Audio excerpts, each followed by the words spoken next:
you very much, Speaker. I appreciate that, Madam Speaker. I want to first off express gratitude to the member from Sarnia-Lambton for his principled leadership in the defence of good-paying jobs in this province. I think that is the contrast in this legislature.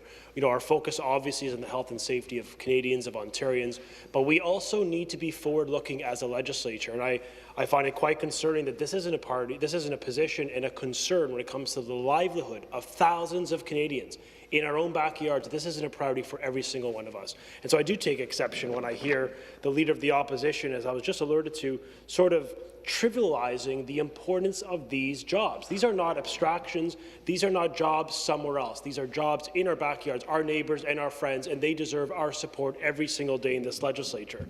What I'd also note, Speaker, is just the interdependence of jobs in the West for economic growth in the East. And we are one country.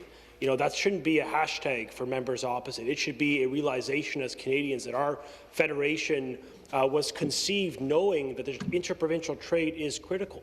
And Western prosperity, the growth of jobs of the resource sector in all parts of the country, from Newfoundland to Alberta, Saskatchewan, including the mineral deposits, the richness in the north of Ontario, and in many other places, though we have a duty as Canadians to see this as a one country, a pan-Canadian vision for economic prosperity, realizing that, you know, when pipeline infrastructure was declined in the U.S., for example, by the current president, that had a direct impact on manufacturing jobs in this province. I mean, the oil and gas sector overall purchased $6.5 billion of goods and services from all sectors within the province of Ontario. $3.6 billion in manufacturing goods, $3.6 billion of Ontario manufacturing goods, Ontario-made goods. This is a priority I would submit for every single Canadian. It should be for every political party in the legislature. Between 2012 and 2016, Alberta imported $161 billion of goods and services from this province, again, critically driven by the resource sector. And for the member from Sarnia-Lambton, for the Premier of this province, and I would argue for so many of us, we believe and we support the prosperity and the jobs in every single province, particularly when it means the livelihoods of Ontarians.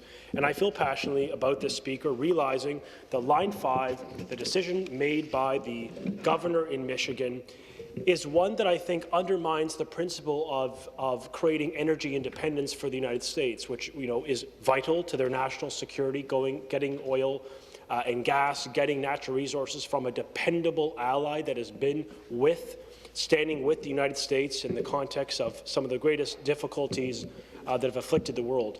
And we should be proud of that relationship. But beyond the trade relationship that we rely on, it's about the jobs that we are here to defend in this legislature.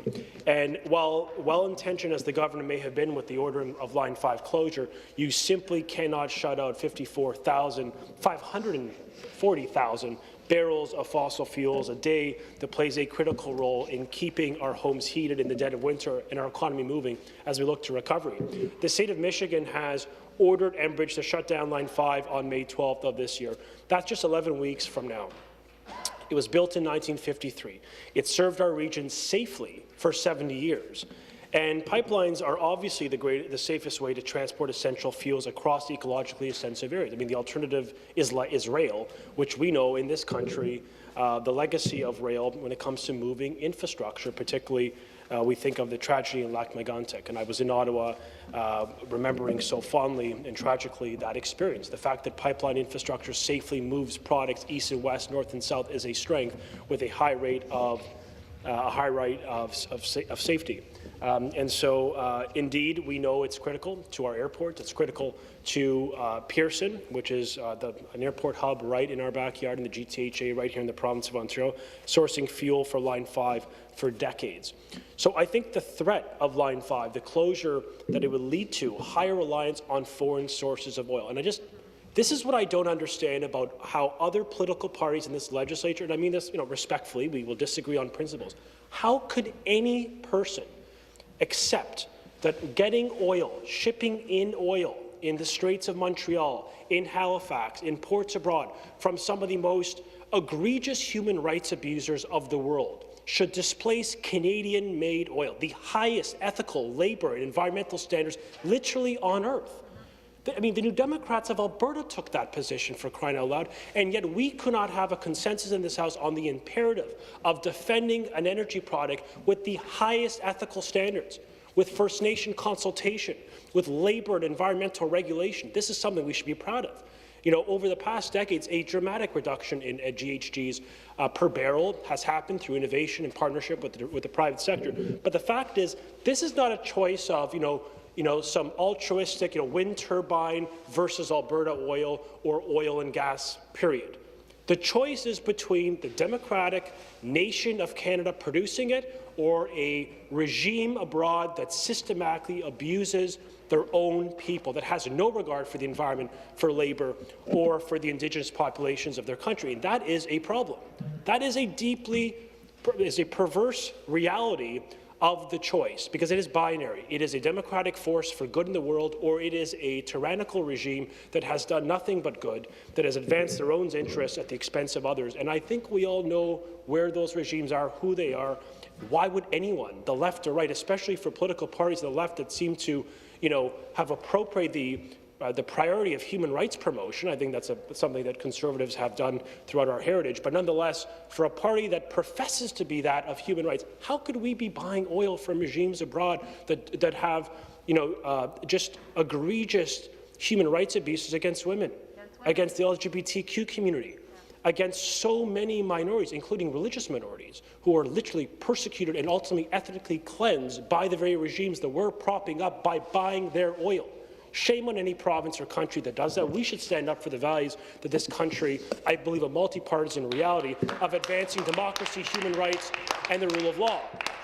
Now, Speaker, I feel very strongly about this because it is a choice. We make a choice. It isn't against an energy future that does not have the need for commodities. We need these commodities, and I'd rather the world have more of our products, energy products, that promote the values of this country, a bipartisan reality that represents a job, a livelihood, and a country and a regulatory regime that actually stands up for good.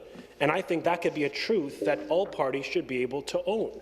So I applaud my colleague, the member from Sarnia Lambton, because he has, in his own volition, taken this issue up, advanced it at the highest levels, and the fact that in the midst of COVID, while I think, respectfully, we're all seized with the health and safety of Canadians, with the economic recovery, with keeping schools safe. I mean, nothing is more important to every single one of us. We should not pretend for a moment that we have to choose. It's an either-or proposition, Madam Speaker.